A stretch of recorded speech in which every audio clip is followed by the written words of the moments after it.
Big TV digital exclusive breaking news చూస్తున్నాం. పశ్చిమ Asia ఒక రణరంగంగా మారింది. మనందరికీ తెలిసిందే.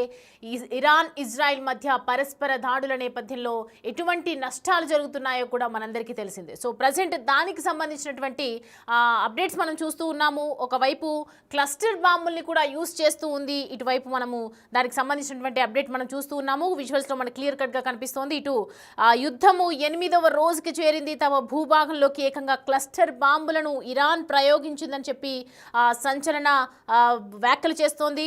అలాగే అసలు ఈ క్లస్టర్ బాంబుకు సంబంధించి కూడా మనం చూస్తూ ఉన్నాము. ఇంతటి దారుణ పరిస్థితి కనిపిస్తున్నటువంటి నేపథ్యంలో ఒక్కసారిగా ఎంటర్ అయినటువంటి ఒమాన్ యుద్ధం మొదలై ఇప్పటికే వారం రోజులు గడుస్తున్నటువంటి నేపథ్యంలో ఇప్పటిగా భారీగా నష్టపోయినటువంటి రెండు దేశాలు, ఎన్నో రోజులుగా జరుగుతున్నటువంటి ఈ యుద్ధంలో అనేక క్షిపణులు, అనేక మిసైల్స్ దాడులు ప్రయత్నిస్తూ ఉన్నారు. శాంతి చర్చలు అయితే జరుగుతున్నప్పటికీ ఇటు G7 దేశాలు కూడా కనిపిస్తూ ఉన్నాయి. మధ్యలో అమెరికా కూడా ఎంటర్ అయ్యింది. కానీ ఎటువంటి కాంప్రమైజ్ అనేది మనము కల్లారా కనిపించలేదని చెప్పొచ్చు. ఒకవైపు కాల్పుల విరమణ కోసం శాంతి ప్రయత్నాలు జరుగుతున్నప్పటికీ కూడా ఎటువంటి సిచ్యువేషన్స్ అయితే క్లియర్ కట్గా మనము కనిపించట్లేదని చెప్తూ ఉన్నారు. అయితే ఒమాన్ ద్వారా ఇజ్రాయెల్తో రహస్య దౌత్య ఒప్పందం జరిగిందని ఈ నేపథ్యంలో ప్రచారం అయితే జరుగుతోంది. మనకి ప్రజెంట్ యుద్ధం మొదలై వారం రోజులు జరుగుతున్నప్పటికీ కూడా అనేక రకాల శాంతి చర్చలపై అధికారికంగా చేశారు. కానీ ఎటువంటి ప్రకటన శాంతి ఒప్పందం అనేది వెలువడలేదని చెప్పారు. సో ప్రజెంట్ అయితే ఒమాన్ చేరుకున్నటువంటి ప్రజెంట్ 3 ఇరాన్ దేశాలు, అక్కడికి 3 ఇరాన్ విమానాలు ఒమన్కి చేరుకున్నట్లుగా ప్రస్తుతం మనకి సమాచారం తాజాగా అందుతున్నటువంటి బ్రేకింగ్ న్యూస్ ఇది. ఒమన్ ద్వారా ఇజ్రాయెల్తో రహస్య దౌత్య ఒప్పందాలు కింద జరుగుతున్నాయేమో అని చెప్తూ ఉన్నారు. కాల్పుల విరమణ కోసం ఈ శాంతి ఒప్పందాలనే వార్తలైతే ప్రయత్నాలైతే వినిపిస్తూ ఉన్నాయి. మనకి యుద్ధం ద్వారా ఇప్పటికే మనకి తెలుసు లక్షల కోట్ల నష్టం జరిగింది, మరింత ప్రాణ నష్టం కూడా జరిగే అవకాశాలు ఉన్నాయని చెప్తూ ఉన్నారు.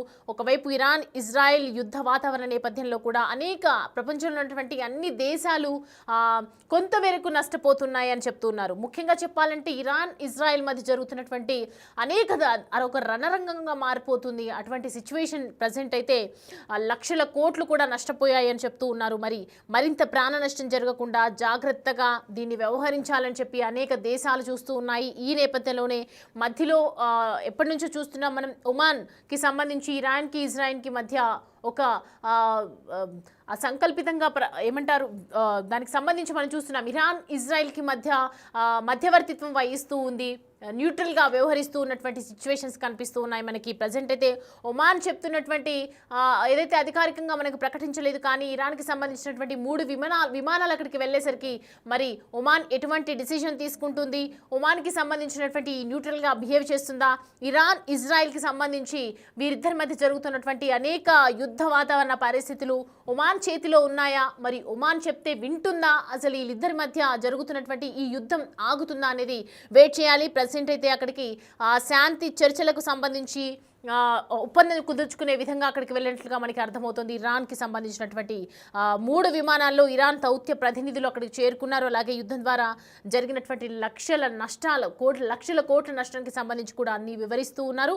రైట్ నౌ మరింత ప్రాణ నష్టం జరగకుండా శాంతి మంత్రం జపిస్తున్నటువంటి ఇరాన్కి సంబంధించి, అంటే ఇరాన్ తగ్గే అవకాశాలు కనిపిస్తూ ఉన్నాయా? ఇరాన్ ఇజ్రాయెల్ యుద్ధ వాతావరణ నేపథ్యంలో ఇజ్రాయెల్ నుంచి వచ్చినటువంటి దాడులకు సంబంధించి ఇరాన్ కొంచెం వెనకడుగు వేస్తోందా అనేది మాత్రం ప్రస్తుతం ఒక చర్చనీయాంశంగా మారిందని చెప్పొచ్చు. అటు ఇజ్రాయెల్ దాడులు చేస్తున్నటువంటి ఈ కాలంలో శాంతి చర్చలు ఉండవని ఒకవైపు చెబుతున్నటువంటి ఇరాన్ మరి ఉన్న ఫలంగా సడన్గా ఒమాన్కి వెళ్ళటానికి దానికి సంబంధించి మరి ఒమాన్ ద్వారా ఇజ్రాయెల్తో రహస్యంగా దౌత్య ఒప్పందాలకి కనుక జరిగే అవకాశాలు కనిపిస్తున్నాయనేది ప్రస్తుతం జరుగుతున్నటువంటి హాట్ టాపిక్ అని చెప్పొచ్చు. ఎందుకంటే చాలా వరకు నష్టపోయాయి రెండు దేశాలు కూడా, దాంట్లో ఎక్కువగా ఇరానే నష్టపోయిందని చెప్తున్నారు. ఇజ్రాయెల్ చేస్తున్నటువంటి దాడులు కావచ్చు, మిసైల్స్ దాడులు కావచ్చు, ప్రతి ఒక్కటి కూడా కొన్ని కోట్ల వరకు నష్టపోయి ఉండొచ్చు, ప్రాణ నష్టం కూడా జరిగి ఉండవచ్చు అని చెప్తూ ఉన్నారు. సో ప్రజెంట్ మనం స్క్రీన్ మీద చూస్తున్నాం, బాక్స్ నెంబర్ 1లో కనిపిస్తున్నాయి ఇరాన్కి సంబంధించినటువంటి 3 విమానాలు వెళ్తున్నటువంటి దృశ్యాలు మనం చూడొచ్చు. మనకు క్లియర్ పిక్చర్ కనిపిస్తూ ఉంది. 3 విమానాలు అక్కడికి వెళ్తున్నట్లుగా అర్థమవుతుంది ఒమాన్కి సంబంధించి. మరి ఒమాన్లో ఉన్నటువంటి ప్రతినిధులతో రహస్య దౌత్య ఒప్పందాలు జరిగే అవకాశాలు ఉన్నాయా అనేది వేచి చూడాలి. ప్రజెంట్ జరుగుతున్నటువంటి ప్రజెంట్ దీనికి సంబంధించి మనతో మాట్లాడడానికి రామ్దాస్ మా కొలీగ్ అందుబాటులో ఉన్నారు. రామ్దాస్, చూస్తున్నాము శాంతి చర్చలకు సంబంధించి ఒప్పందాలు జరిగే అవకాశాలు కనిపిస్తున్నాయా? ఇరాన్ నుంచి అయితే ఒక కాల్పుల విరమణ జరగాలని ముందడుగు వేస్తున్నట్లుగా దీనికి అర్థం చేసుకోవచ్చా మనం?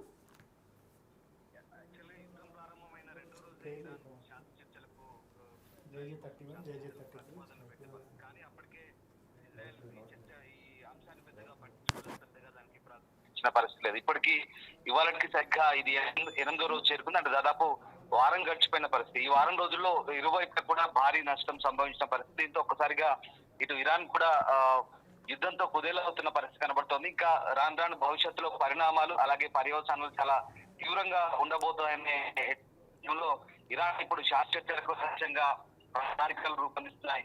ఒక సందేహం కూడా కలుగుతుంది. ఎందుకంటే సడన్ గా ఇరాన్ చెందినటువంటి ప్రభుత్వ విమానాల్లో ల్యాండ్ అయిన రహస్యంగా అది ఎందుకు ఈ 4 విమానాలు వెళ్ళినట్టుగా చెప్తున్నారు. ఎందుకు రహస్యంగా ఈ విమానాలు ఎక్కడికి వెళ్ళాయనేది ఇప్పటి వరకు తెలియని ప్రశ్న. ఎందుకంటే ఇది అధికారిక ప్రకటన కూడా లేదు.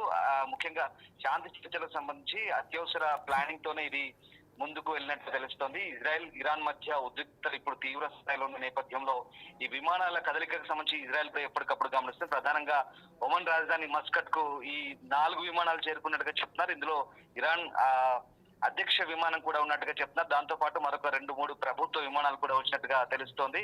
సో ఎయిర్ బస్ A321 అలాగే ఎయిర్ బస్ A340 ఈ 2 అధ్యక్షుడి విమానం ఉంది. మరొక 3 విమానాల సంబంధించి కూడా కదలికలకు సంబంధించి ఎప్పటికప్పుడు ఇజ్రాయెల్ గమనిస్తుంది. అంటే ఏం జరుగుతుందంటే ప్రధానంగా ఇరాన్ రహస్య చర్చలకు సిద్ధం అవుతుంది అనే ఒక సందేహం అయితే వెళ్ళి వస్తుంది. ఇప్పటికే 6 రౌండ్లు చర్చలు జరిగాయి. US ఇరాన్ మధ్య అణు ఒప్పందానికి సంబంధించి ఇప్పటికే 6 దఫాలుగా చర్చలు జరిగాయి ఒమన్ వేదికగా. ఇప్పుడు తాజాగా మళ్ళీ మస్కట్ కు ఎందుకు వెళ్ళినట్టు? అంటే ఇరాన్ ఈ రహస్య చర్చలకు సిద్ధమవుతుందా అంటే ప్రధానంగా ఇప్పుడున్నటువంటి పరిస్థితుల నేపథ్యంలో ఇక ఇజ్రాయెల్ అమెరికా కనుక కరెక్ట్ ఈ రంగంలోకి దిగితే చాలా భయంకర పరిణామాలను హెచ్చరిస్తున్నారు. ఇప్పటికే డొనాల్డ్ ట్రంప్ కూడా ఇంకా పూర్తి నిర్ణయం తీసుకోలేదు. 1 లేదా 2 వారాల్లో మేము ఏదో ఒక నిర్ణయం తీసుకుంటామంటూ ట్రంప్ ప్రకటించిన నేపథ్యంలో మరి ఇప్పుడు దీనికి సంబంధించి ఇరాన్ కాస్త వెనుకడుగు వేస్తుందా, భయాందోళనకు గురవుతుందా అనేది ఒక సందేహం అయితే వెలువెత్తిన పరిస్థితి. ప్రధానంగా ఇక్కడ ఇరాన్ ను టార్గెట్ చేసినప్పుడు ఖచ్చితంగా ఏదైతే అణ్వాయుధ శుద్ధి కేంద్రాలు ఉన్నాయో వాటిని ధ్వంసం చేయాలంటే కనుక ఖచ్చితంగా బంకర్ బాంబ్స్ అవసరం. సో బంకర్ బస్టర్ బాంబులు కావాలి కాబట్టి అవి కేవలం US దగ్గరే ఉన్నాయి. ఆ బాంబులను జారవిడ్చే విమానాలు కూడా ఇప్పుడు అమెరికా దగ్గర ఉన్నాయి కాబట్టి ఖచ్చితంగా ఇక ఈ యుద్ధంలో అమెరికా ఎంట్రీ తప్పనిసరి అనేది చాలా క్లియర్.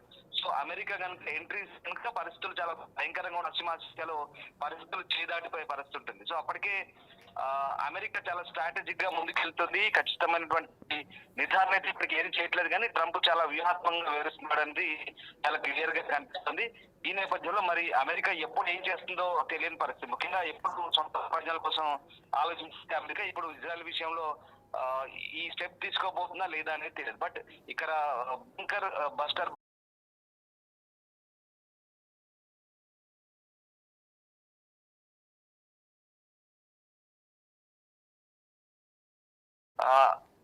మేకపోతు గాంభీర్యాన్ని కూడా ప్రదర్శిస్తుంది. ఇప్పటికే ఖమేనీని లొంగిపోమన్నారు, లొంగిపోకుంటే మేమే హతమారుస్తామంటే చెప్తున్న పరిస్థితి. కానీ ఖమేనీ అయితే ఇరాన్ చరిత్రలో ఖచ్చితంగా మీరు కూడా తీవ్ర పర్యవసానాలు ఎదుర్కోవాల్సి వస్తున్నట్టు అటు అమెరికా కూడా హెచ్చరిస్తున్న నేపథ్యం. ఇదంతా పైకి చెప్తున్నప్పటికీ కూడా ఖచ్చితంగా భయపడుతోంది. ప్రధానంగా ఎయిర్ బేస్ చాలా పశ్చిమాసియాలో ఇరాన్ చుట్టూన్నటువంటి అన్ని ప్రాంతాల్లో అమెరికా ఎయిర్ బేస్ ఉన్నాయి. ఒకవేళ అమెరికా కనుక అటాక్ చేయాలని ప్లాన్ చేస్తే కనుక దిగ్బంధనం చేసే అవకాశం ఉంది. ఇరాన్ ను ముప్పు తిప్పలు పెట్టే ఛాన్స్ ఉంది. ఇరాన్ దగ్గర అమెరికా దగ్గర అత్యాధిక సంపత్తి తోడు ఇజ్రాయెల్ తోడైతే దానికి బ్రిటన్ కూడా తోడవుతుంది. ఇక్కడ ముఖ్యస్తే ఇరాన్ పూర్తిగా విధ్వంసానికి గురే అవకాశం ఉంది. ఈ నేపథ్యంలోనే ఇరాన్ చాలా వ్యూహాత్మకంగా భయంతో ముందడుగు వేసినట్టుగా కనబడుతుంది. అందులో భాగంగానే ఈ రహస్య చర్చలకు ఏమైనా వెళ్తుందా, ముఖ్యంగా డిప్లొమాట్స్ దౌత్యవేత్తలంతా కూడా ఆ 3 విమానాల్లో వెళ్ళినట్టుగా తెలుస్తుంది. ఇప్పటికే అటు మరోవైపు జెనీవా కూడా వెళ్తున్నారు. జెనీవా వేదికగా కూడా శాంతి చర్చలకు రహస్యంగా ఇప్పటికే సంప్రదింపులు జరుపుతున్నట్టుగా తెలుస్తుంది. మొత్తం మీద అణ్వాయుధాలకు సంబంధించి ఇప్పటివరకు మేము ఎలాంటి అణ్వాయుధాలు తయారు చేయట్లేదంటూ ఇరాన్ చెప్తున్నప్పటికీ కూడా అది ఇజ్రాయెల్ విశ్వసించట్లేదు, అమెరికా విశ్వసించట్లేదు. ఎప్పటికప్పుడు అణుశుద్ధి కేంద్ర కారాగారాలని ఎప్పటికప్పుడు అప్డేట్ చేసుకుంటూ అణ్వాయుధాలను తయారు చేసేందుకు సిద్ధమవుతుందంటూ చెప్తున్న వేళ ప్రస్తుతానికైతే ఎంత ప్రాధాన్యత సంతరించుకుంటుంది, అసలు ఆ విమానాలు ఎందుకు వెళ్ళాయి, నిజంగా ఈ రహస్య చర్చల కోసమే వెళ్ళాయా, లేదంటే ఆ దౌత్యవేత్తలు ఎందుకు వెళ్ళినట్టు అనేది తెలియాల్సింది. దాంట్లో సాహా ఎయిర్లైన్స్ చెందిన 2 బోయింగ్ 737 విమానాలు, అలాగే మెరాజ్ ఎయిర్ చెందిన ఓ ఎయిర్ బస్ కూడా ఉన్నట్టుగా చెప్తున్నారు. సో మస్కట్ కైతే వెళ్ళాయి, బుధవారం ఒమన్ చేరుకున్నాయి 3 విమానాలు. సో ఇందులో క్లియర్ గా 3 విమానాలు కూడా డిప్లొమాట్స్ ఉన్నట్టు తెలుస్తోంది. దౌత్యవేత్తలు వీళ్ళంతా కూడా ఎందుకు వెళ్లారు, ఏం జరుగుతుంది, రహస్య చర్చలు ఏంటి, ముఖ్యంగా కాళ్ళ బేరానికి వచ్చారా ఇజ్రాయెల్ తో, యుఎస్ తో, ఏం జరగబోతుందని మాత్రం ఇంకా ఆసక్తికరంగా మారుతుంది. ఇక్కడ ఒమన్ మాత్రం తటస్థ పాత్ర పోషిస్తోంది. ప్రధానంగా ఇక్కడ ఒమన్ కావచ్చు, అలాగే సౌదీ అరేబియా కావచ్చు, మిగతా కొన్ని ఇస్లామిక్ దేశాలన్నీ కూడా ఇప్పుడైతే అమెరికాకు ఇజ్రాయెల్ కు అనుకూలంగానే వ్యవహరిస్తున్న పరిస్థితి కనబడుతుంది. సో వీళ్ళంతా కూడా ఒమన్ మొదటి నుంచి చెప్తుంది శాంతి చర్చల ప్రక్రియ జరపండి, పశ్చిమాసియాలో ఈ ఆందోళనలు వద్దు, ఇరు దేశాలు తగ్గాలని సూచిస్తున్న పరిస్థితి. మరి ఇప్పుడు ఒమన్ మీడియేషన్ తో ఈ చర్చలు జరగబోతున్నాయా, దీంట్లో మరి ఇజ్రాయెల్ దీనికి ఒప్పుకుంటుందా, శాంతి ఒప్పందం సంబంధించి దిగొస్తుందా, ఏం జరుగుతుందని మాత్రం ఆసక్తికరం మాత్రం చూడాలి. ఇంకా ఎలాంటి పరిణామాలు చోటు చేసుకుంటాయి, ఆ 3 విమానాలు ఎందుకు వెళ్ళాయి, ఆ 3 విమానాల్లో దౌత్యవేత్తలు ఎందుకు వెళ్ళారు, ఏం జరగబోతుందని మాత్రం తేలాల్సింది. ఇంకా right Ramdas, thanks for the updates. Right, చూస్తున్నాం కదా ఒమాన్కి సంబంధించి ప్రజెంట్ అయితే అనేక చర్చలు అయితే జరుగుతూ ఉన్నాయి. ప్రజెంట్ అయితే చూస్తున్నాము.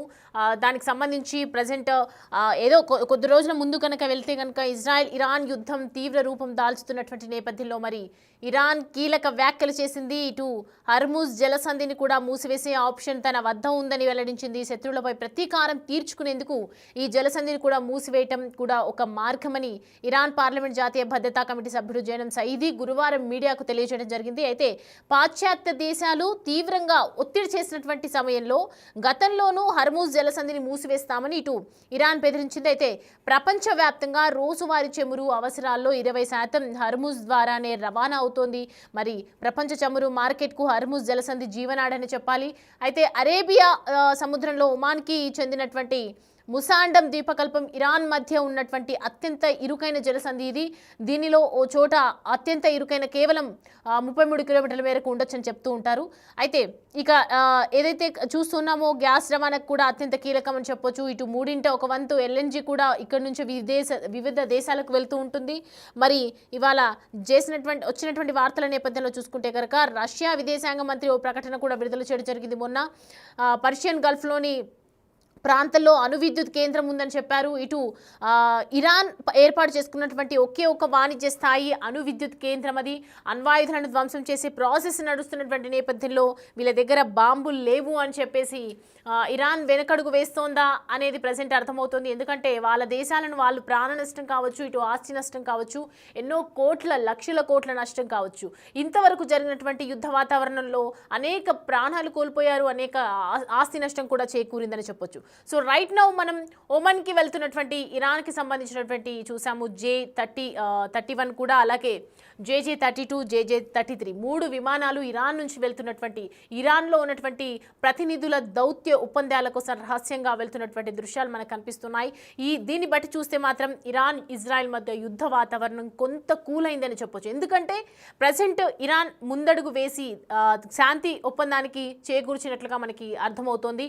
ఒమాన్కి వెళ్ళి అక్కడ జరుగుతున్నటువంటి వీళ్ళిద్దరికి మధ్యలో ఉన్నటువంటి ఏదైతే ఇందాక మనం నది గురించి మాట్లాడుకున్నామో ఒమాన్కి సంబంధించి ఇది మధ్యంతరాన్ని వర్తిస్తుంది కాబట్టి, ఏదైతే ఒమాన్కి సంబంధించి న్యూట్రల్గా బిహేవ్ చేసింది కాబట్టి ఒమాన్ చెప్తే కనుక ఖచ్చితంగా వినే అవకాశాలు ఉన్నాయి. ఇప్పటికే G7 దేశాలు, ప్రపంచ దేశాలు అన్నీ కూడా శాంతి ఒప్పందానికి వచ్చాయని చెప్పారు. కానీ ఎవరి మాటలు కూడా వినకుండా ఈ 2 దేశాలు ఒకరిపై ఒకరు రణరంగం సృష్టిస్తూనే ఉన్నారు, యుద్ధాన్ని నెలకొల్పుతూనే ఉన్నారు. ఎవ్రీడే మనం దానికి సంబంధించి వార్తలు చూస్తూనే ఉన్నాము. మరి ఇరాన్ ఇజ్రాయెల్ మధ్య శాంతి ఒప్పందం జరుగుతుందేమో ఇప్పటికైనా చూడాలి.